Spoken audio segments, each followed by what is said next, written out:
গোলামি হবে একমাত্র আল্লাহর, আনুগত্য হবে একমাত্র আল্লাহর। আল্লাহ ছাড়া কারো গোলামি করা যাবে না, আল্লাহ ছাড়া কারো আনুগত্য করা যাবে না।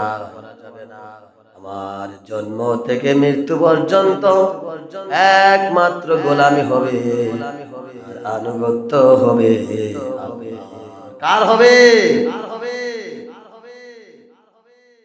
আমার বাবারা, বন্ধুরা আমার, তাহলে আল্লাহর গোলামি করার পরে আল্লাহ তাআলা বলে দিয়েছেন, আমার বান্দারা তোমার পিতা মাতার সাথে সৎ ব্যবহার করো, তোমার পিতা মাতার সাথে তুমি উত্তম আচরণ করো।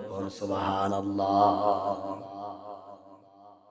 আল্লাহ রাব্বুল আলামিন কুরআনুল কারীমের 31 নম্বর সূরা লুকমানের মধ্যে আল্লাহ তাআলা জানিয়ে দিয়েছেন, আনিশকুরুলি ওয়া লিওয়ালিদাইকা, আমার প্রতি কৃতজ্ঞ হও এবং তোমার পিতামাতার প্রতি তুমি কৃতজ্ঞ হও।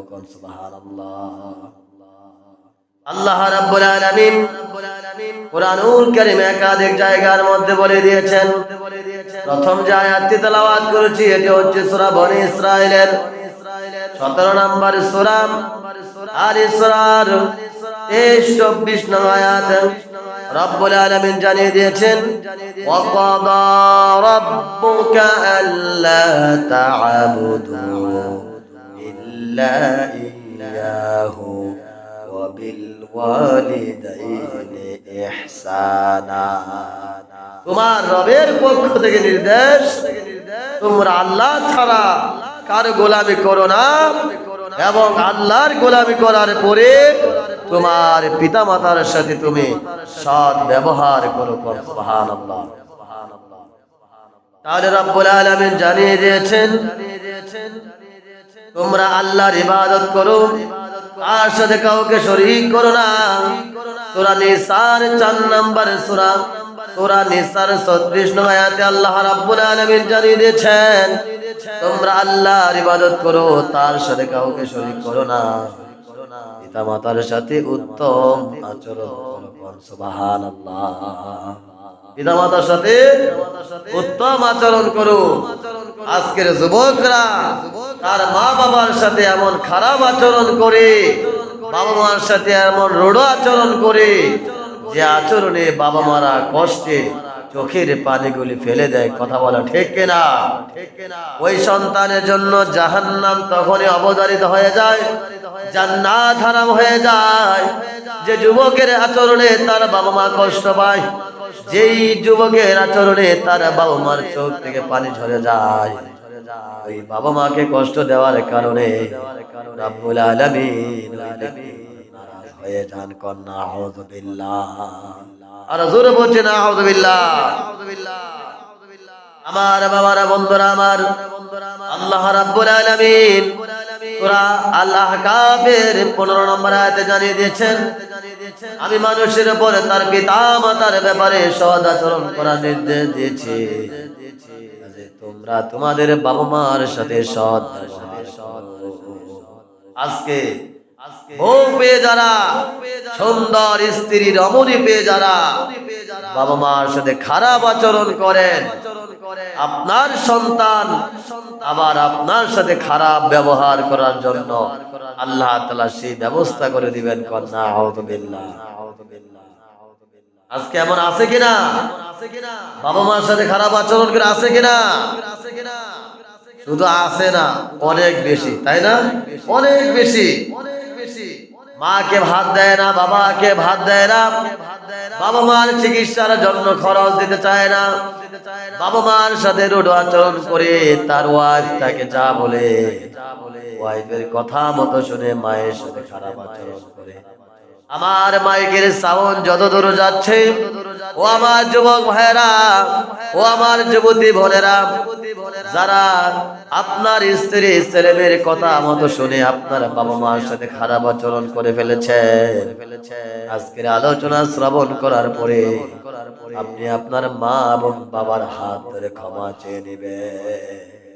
মা বাবার কাছে ক্ষমা চাইলে মা বাবা ক্ষমা না করে পারে না, কারণ তাদের মধ্যে আছে মায়া, দয়া আর ভালোবাসা কর সুবহানাল্লাহ। আমার বাবারা, বন্ধুরা আমার, যদি আমাদের কারো আচরণে যদি আমাদের বাবা মারা কষ্ট পেয়ে থাকে, আর যদি আমরা বাবা মার হাত ধরে পায়ে ধরে ক্ষমা চাই, পায়ে ধরা রাগ লাগবে না, হাতের মধ্যে ধরে যদি বলেন, ও আমার মা, বুঝে না বুঝে, জেনে না জেনে আপনার সাথে কত খারাপ আচরণ করে ফেলেছি মা। আমাদের মসজিদের ইমাম সাহেব আলোচনা করলো যে বাবা মাকে কষ্ট দিলে জান্নাতে যেতে পারবো না। বাবা মার মানে কষ্ট দিয়ে কেউ সুখী হতে পারে না। ও আমার মা, আপনি আমাকে মাফ করে দেন, আমি আর বেয়াদবি করব না। মা মাফ করে দিবে না? মাফ করে দিবে না? শুধু মাফ করে দিবে না, মায়ের চোখ দিয়ে পানি বেরিয়ে যাবে আর বলবে, ও আমার ছেলে সন্তান, আমি কি রাগ করে থাকতে পারি? আমি তো রাগ করে থাকতে পারি না। যদি রাগ করতাম আর যদি তোর প্রতি আমার কোনো ক্ষোভ থাকতো, যেই কষ্ট পেটে থেকে আমাকে দিয়েছিস, তুই দুনিয়াতে আসার সাথে সাথে তোকে আমি আসার মেরে দুনিয়া থেকে বিদায় করে দিতাম। আল্লাহু আকবার। তাহলে মায়েরা রাগ করে থাকতে পারে না বেশিক্ষণ। মায়েদের মনটা নরম, মায়েদের মনটা দয়ার। তারা সন্তান সন্ততি ছেলে মেয়ের প্রতি বেশিক্ষণ রাগ করে থাকতে পারে না। তাহলে আমরা আমাদের মা বাবার সাথে যারা খারাপ আচরণ করে ফেলেছি, আমাদের মা বাবা যাদের দুনিয়ায় নাই, আপনি বলতে পারেন, ওজন আমার মা তো দুনিয়ায় নাই, বাবা তো দুনিয়ায় নাই, তাহলে কি করব? আপনার জন্য পরামর্শ হলো, আপনার বাবা মার কবরের পাশে দাঁড়িয়ে দাঁড়িয়ে চোখের পানিগুলি ছেড়ে ছেড়ে আপনি কান্না করে বলবেন, ও আমার আল্লাহ, আমার বাবা মা জীবিত অবস্থায় আমি আমার মা বাবার সাথে কত খারাপ আচরণ করে ফেলেছি। আল্লাহু আকবার। ও আমার মালিক, আমি তো সব কিছু বুঝেছি, সময় হারিয়ে বুঝেছি। আমার মা বাবা তো এখন দুনিয়ায় নাই যে তাদের কাছে ক্ষমা চাবো। ও আমার আল্লাহ, আমার বাবা মাকে আপনি মাফ করে দিয়েন এবং আমার মা বাবাকে আপনি জান্নাত দিয়েন। আর মা বাবার প্রতি আবেগ দিয়ে কবরের পাশে দাঁড়িয়ে দাঁড়িয়ে কাঁদবেন, ও আমার আব্বা, ও আমার মা, আপনারা যখন দুনিয়ায় জীবিত ছিলেন, বুঝে না বুঝে অনেক কষ্ট দিয়ে ফেলেছি মা। আজকে কবরের পাশে দাঁড়িয়ে গেলাম, আপনি আব্বা এবং আম্মা আমাকে মাফ করে দিন বলছি আমি। যদি এই কথা বলেন, তাহলে ক্ষমা পাওয়ার একটা মাধ্যম হলো। আরেকটি পরামর্শ হলো, আপনার মা, আপনার বাবা, তাদের সমবয়সী যারা আছে দুনিয়াতে আছে না, আপনার খালা আছে, আপনার ফুফু আছে, আপনার চাচি আছে, আপনার মায়ের সমবয়সী, আপনার মায়ের বান্ধবীরা আছে, আপনার বাবার ভাই চাচা রয়েছে, আপনার মামা রয়েছে, খালু রয়েছে, ফুফা রয়েছে। এই শ্রেণীর মানুষগুলির সাথে বেশি বেশি যোগাযোগ বাড়াবেন, তাদের খোঁজ খবর নেবেন, তাদের জন্য হাদিয়া পাঠাবেন, তাদের খাওয়া দাওয়ার ব্যবস্থা করবেন, তাদেরকে মাঝে মাঝে উপহার দিবেন, মাঝে মাঝে বলবেন ফুফা এটা রাখেন, মাঝে মাঝে বলবেন চাচা এটা রাখেন, ওষুধ কিনে খাইয়েন। পারবেন না? পারবেন না? এই কাজগুলি যদি করতে পারেন, আল্লাহর নবী সাল্লাল্লাহু আলাইহি সাল্লামের হাদিস, আল্লাহ রাব্বুল আলামিন আপনাকে ক্ষমা করে দিতে পারেন। কোন সুবহানাল্লাহ। আমার বাবারা, বন্ধুরা আমার, তাহলে বাবা মার সাথে খারাপ আচরণ করা যাবে না, বাবা মার সাথে উত্তম আচরণ করতে হবে। আল্লাহ রাব্বুল আলামিন পিতা মাতার অধিকার সম্পর্কে কোরআনুল কারীমের মধ্যে এসেছে, সূরা নিসা ৩৬ নং আয়াতের মধ্যে এসেছে, তোমরা আল্লাহর সাথে কাউকে শরীক করো না, পিতা মাতার সাথে সৎ ব্যবহার করো। যেখানে আল্লাহর কথা এসেছে সেখানে নবীর কথা এসেছে, যেখানে আল্লাহ তার নবীর কথা এসেছে সেখানে আমাদের বাবা মার কথা এসেছে। কোন সুবহানাল্লাহ। তাহলে আল্লাহ এবং তার রাসূলের পরে কার স্থান? আমাদের আব্বা এবং আম্মার স্থান। বিশ্বাস হয়নি? বিশ্বাস হয়নি? আমাদের আব্বা আম্মার স্থান আল্লাহ এবং তার রাসূলের পরে আমাদের আব্বা আম্মার স্থান। তাহলে তাদের মর্যাদার কম না বেশি? কম না বেশি? সবাই একটু কথা বলিয়ে তাহলে ভালো লাগবে। তাদের মর্যাদা কম না বেশি? বেশি, আলহামদুলিল্লাহ। সেই মা বাবা যাদের জন্য দোয়া করে, ওই সন্তান যদি দরিদ্র হয়ে থাকে, গরিব হয়ে থাকে, অসহায় হয়ে থাকে, বাবা মা আল্লাহর কাছে হাত তুলে দোয়া করা লাগে না। বাবা মা শুধু মন থেকে বলবে, আল্লাহ আপনি আমার ছেলের কষ্ট কমাইয়া দেন, তার পরিবারে সুখ শান্তি দান করেন। হাদিস বলে আল্লাহ রাব্বুল আলামিন ওই দোয়াটা 99% না 100% আল্লাহ তাআলা দোয়া কবুল করে নেন। সুবহানাল্লাহ। অপর বর্ণনা এসেছে, যদি কোনো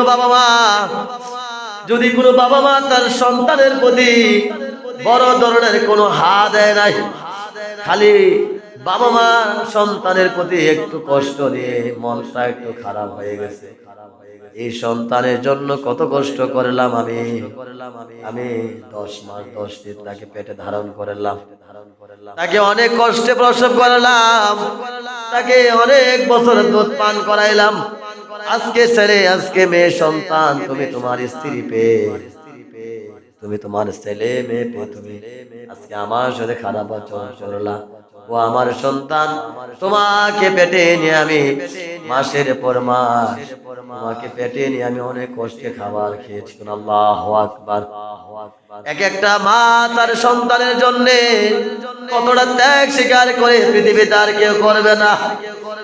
জরিপে এসেছে, যদি কোন পুরুষকে সন্তান পেটে ধারণ করার সিস্টেম আল্লাহ রাব্বুল আলামিন দিতেন, জরিপে এসেছে ওই বাবারা সন্তান দুনিয়াতে আসার সাথে সাথে তাকে আসার মেরে মেরে ফেলতে। আল্লাহু আকবার। আল্লাহর লীলা খেলাম, আল্লাহর কুদরত বড় বোঝা মুশকিল।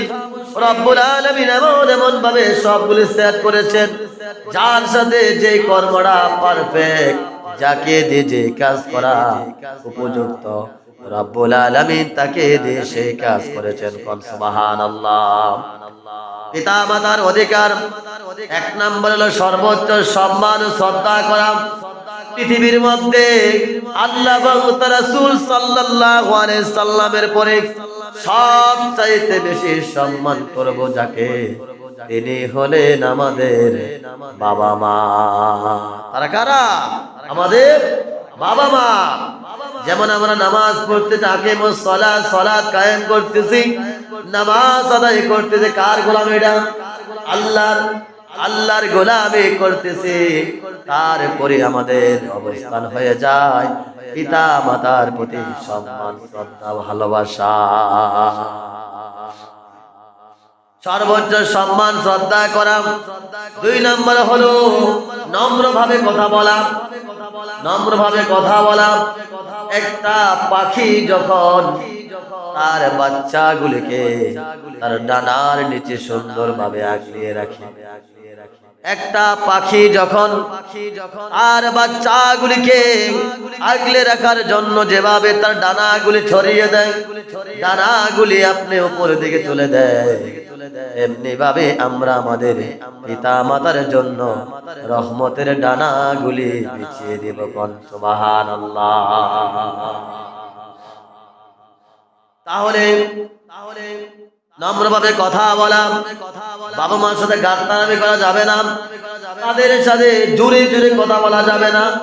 যদি বলে ফেলেছে আমার জন্য কপাল খারাপ। এজন্য আজকের আলোচনা থেকে আমাদের সবাইকে জিনিসটা বাড়িতে নিয়ে যেতে হবে। আগে যারা যা বলে ফেলেছে, বাবা মার সাথে খারাপ আচরণ করে ফেলেছে, জোরে কথা বলেছে, তাদের সাথে কর্কশ ভাষায় কথা বলেছে, আজকের আলোচনার পর থেকে আমরা আর বাবা মার সাথে খারাপ আচরণ করব না। বাবা মার সাথে আস্তে আস্তে কথা বলবো। কিভাবে? মাথাটাকে একটু নিচু করে, আমি আমার বাবার সামনে দাঁড়িয়ে আছি, আমার বাবা আমার মুরব্বী, আমার বাবা আমার উস্তাদ, আমার বাবা আমার শিক্ষক। শিক্ষক না? আপনি কি জন্মের পরে কি আপনি এটার নাম কাঁঠাল গাছ, ওটার নাম আম গাছ, ওটার নাম নারিকেল গাছ শিখে ফেলছে? কে শিখাইছে? কে শিখাইছে? আপনি যখন আপনার আব্বাকে বারবার বলতেন আব্বা এটা কি, আপনার আব্বা বলতো এটার নাম দা, আপনি একটু পরে বলতেছেন বাবা এটা কি, আপনি বলতেছেন এটার নাম কাঁচি, আপনি আরেকটু পরে বলতেছেন বাবা এটা কি, আপনার বাবা বলতেছে এটা গাছ। কিন্তু আপনি বারবার বলতেছেন, আপনার বাবাকে বিরক্ত হয়। আপনার বাবাও বুঝে গেছে আমার সন্তান ছোট, সে তো আমার দুনিয়াতে আসলো, আস্তে আস্তে বড় হচ্ছে, তাকে যদি আমি বাবা হই না শেখাই তাহলে কোথা থেকে শিখবে? আপনার বাবা আপনার প্রতি বিরক্ত হয় নাই, আপনার বাবা আপনার প্রতি নারাজ হয় নাই। আপনার বাবা আপনাকে বারবার এই জিনিসগুলি শিখিয়েছে, কিন্তু কপাল খারাপ হতভাগা, আমাদের বাবারা যখন বয়স্ক হয়ে যায়, বৃদ্ধ হয়ে যায়, দাঁতগুলি পড়ে যায়, শরীরের চামড়াগুলি বটে যায়, শরীরের রগগুলি ভেসে যায়। আমার বাবা যখন আমাকে কোন বিষয়ে শুধু আদেশ করে, আমি বলি এত ক্যাট ক্যাট করো না, এত ক্যাট ক্যাট করে কেন, সুদা শুয়ে থাকো না, আউযুবিল্লাহ, এমন বলে কিনা, বলে কিনা, বলে এত ঘন কথা বলে কেন, এত বেশি কথা বলে কেন, খাবার দিতে খাও, ভালো না লাগে ঘুমিয়ে থাকো বা শুয়ে থাকো, বসে থাকো, এত উনাফানা করে কেন, ক্যাট ক্যাট করো কেন? ইসলাম বলে, হাদিস বলে, আপনি যে শব্দগুলি বাবার সাথে প্রয়োগ করেছেন আপনার ইহজগৎ বরবাদ, আখিরাতের জীবন বরবাদ করনা, আউযুবিল্লাহ। তাহলে বাবার সাথে নম্রভাবে কথা বলতে হবে। কোরআনে বলা হয়েছে সূরা বনী ইসরাঈলের 23 নম্বর আয়াতে, উফ, কি উফ, আপনি আপনার বাবা মার প্রতি তাদেরকে ধমক দেওয়া দূরের কথা, আপনি বিরক্ত হয়ে উফ এই শব্দটা বলতে পারবেন না। যদি এই শব্দটা কোনো সন্তান তার বাবা মার সাথে বলে থাকে, ওই ব্যক্তির সমস্ত আমলগুলি বরবাদ হয়ে যাবে, কন্যা আউযুবিল্লাহ। 3 নাম্বার হলো বাবা মার সেবা খেদমত করা। আপনার বাবা যেভাবে আপনাকে ছোটবেলায় কোলে নিত, যখন প্রস্রাব করে ফেলেছেন, আপনার বাবার দামি জামাই, নতুন জামাই, ধোয়া কাপড়ে আপনার বাবাকে আপনি আসার মারছে নাকি? আপনার বাবাকে আপনাকে ছড়ে ফেলে দিয়েছে নাকি? আপনি আপনার বাবার দামি কাপড়ে প্রস্রাব করে দিয়েছেন, আপনি আপনার বাবার দোয়া কাপড়, আপনার বাবা এক জায়গায় দাওয়াত খেতে যাবে রওনা দিয়েছে, দাওয়াত খাওয়ার যাওয়ার পূর্বে আপনি কান্না করতেছেন বাবার কোলে ওঠার জন্য, আপনার বাবার মায়া লেগে গেল, আপনাকে কোলের মধ্যে নিল, কোলের মধ্যে নেওয়ার সাথে সাথে আপনি প্রস্রাব করে দিলেন, আপনার বাবা এক জায়গায় যাওয়ার ক্ষেত্রে আপনি ব্যাঘাত সৃষ্টি করে দিলেন। আপনার বাবা আপনাকে একবারের জন্য ধমক দেয় নাই, হয়তো বা কিছু বাবারা বলে, বাবা কাজটা করলে কি, আমি তো এক জায়গায় যাওয়ার জন্য রওনা দিলাম, তুই তো প্রস্রাব করে আমার কাপড়গুলো নষ্ট করে দিলি। আপনার মাকে ডাকে, শুনছো কিনা, এদিকে আসো, তোমার ছেলে বা তোমার মেয়ে প্রস্রাব করে কাপড়গুলো ভিজিয়ে দিয়েছে, তাকে একটু খুলে নাও, আমি কাপড়গুলো একটু পরিবর্তন করি। কত দয়ার বাবা মা! আজকে বাবা মার সেবা করতে গিয়ে যারা বিরক্ত হচ্ছ, বাবা মার সেবা করতে যারা চাচ্ছ না, ও যুবক, তুমিও জেনে রাখো, তুমি একদিন বৃদ্ধ হবা, বয়স্ক হবা, তুমি একদিন বিছানায় পড়ে যাবা, আর তোমার সন্তান, তুমি যেভাবে তোমার মা বাবার সাথে অবহেলা করেছো, তুমি তোমার মা বাবার সাথে খারাপ আচরণ করেছো, সন্তান, কিছু যুবকের সন্তানরা তার বাবার আচরণ করে দেখে, তার দাদার সাথে কেমন আচরণ করে দেখে কিনা, দেখে কিনা, এবং তার মায়ের সাথে কেমন আচরণ করে, নাতি হয়ে দাদির প্রতি, দাদার প্রতি তার বাবা মা কেমন আচরণ করে সেগুলো দেখে।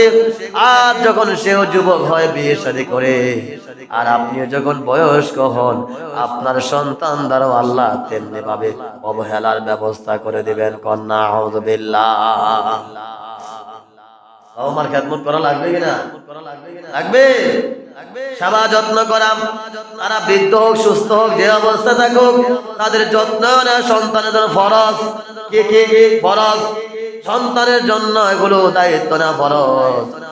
রাসূল সাল্লাল্লাহু আলাইহি সাল্লাম বলে, তার নাক মাটিতে ঘষা হোক, যার বয়সে পিতামাতা তাদের একজন অথবা উভয়ে উপস্থিত থাকা সত্ত্বেও সে ব্যক্তি জান্নাত অর্জন করে নিতে পারলো না, তার মতো হতভাগা আল্লাহর আসমানের নিচে আর কেউ নাই।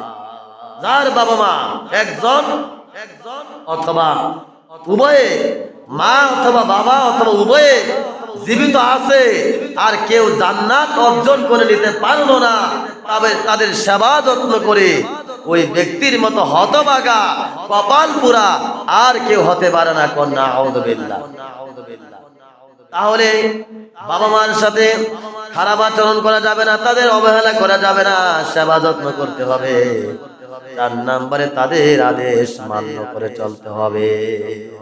তারা যা বলে তা শুনবেন। শুধুমাত্র শরীয়তের বিরোধী এমন কাজ, যেই কাজ করলে আল্লাহ অখুশি হবেন, যেই কাজ করলে আল্লাহ নারাজ হবেন, ওই কাজটা ছাড়া আর কোনো কাজ আপনি বাবা মার ফালাইতে পারবেন।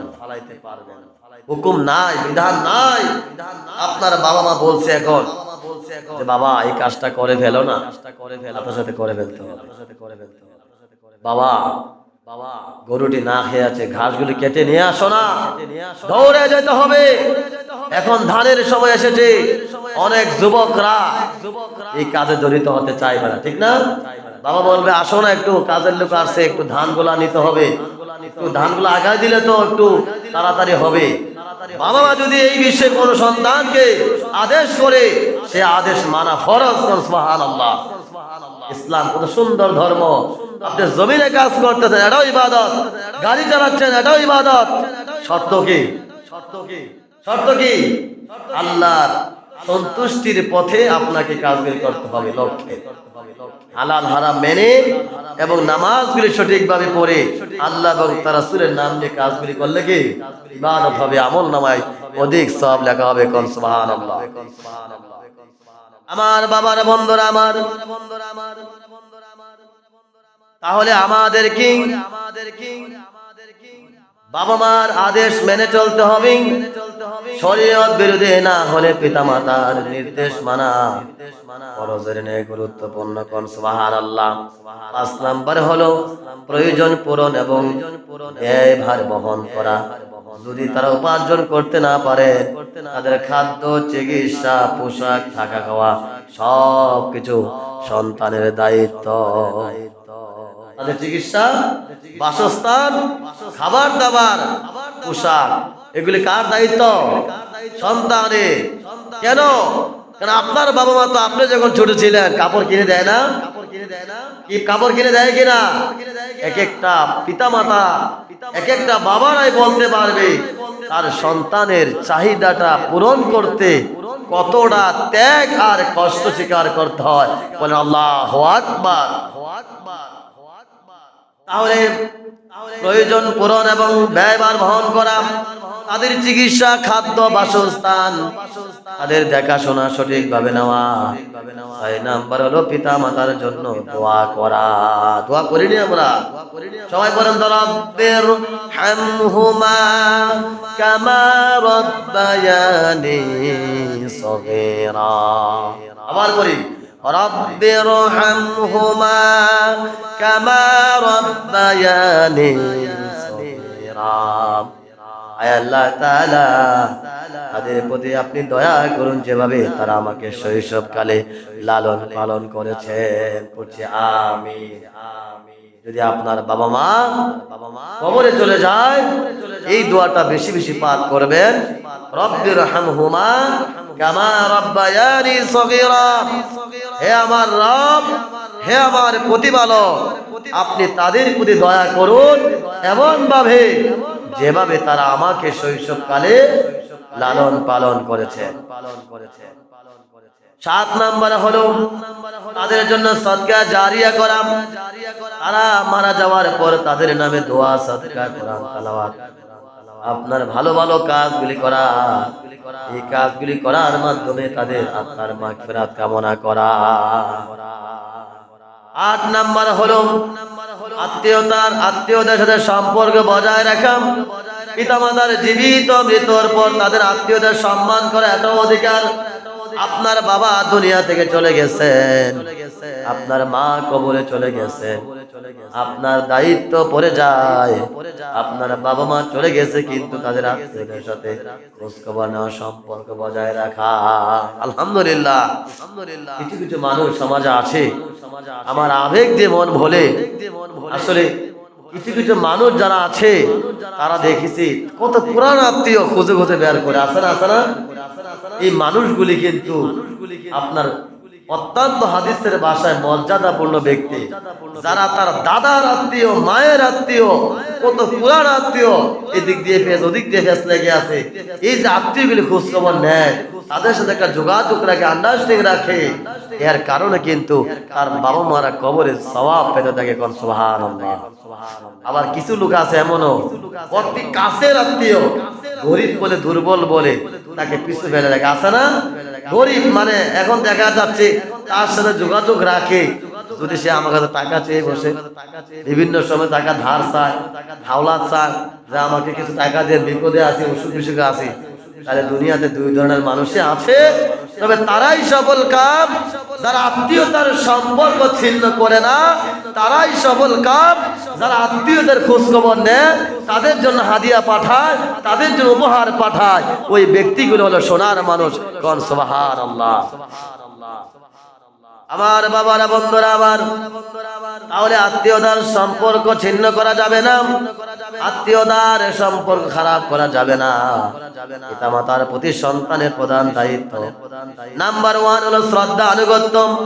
2 নাম্বার হলো পিতামাতার সঙ্গে কোমল নম্র আচরণ করা, তাদের সাথে কখনো রোড কথা বলা যাবে না, এবং তাদের সাথে ঘাড় উঁচু করে, ঘাড় তারামি করে, ঘাড় তেরা করে কোনো পিতা মাতার সাথে কোনো সন্তান এভাবে কথা বলতে পারবে না।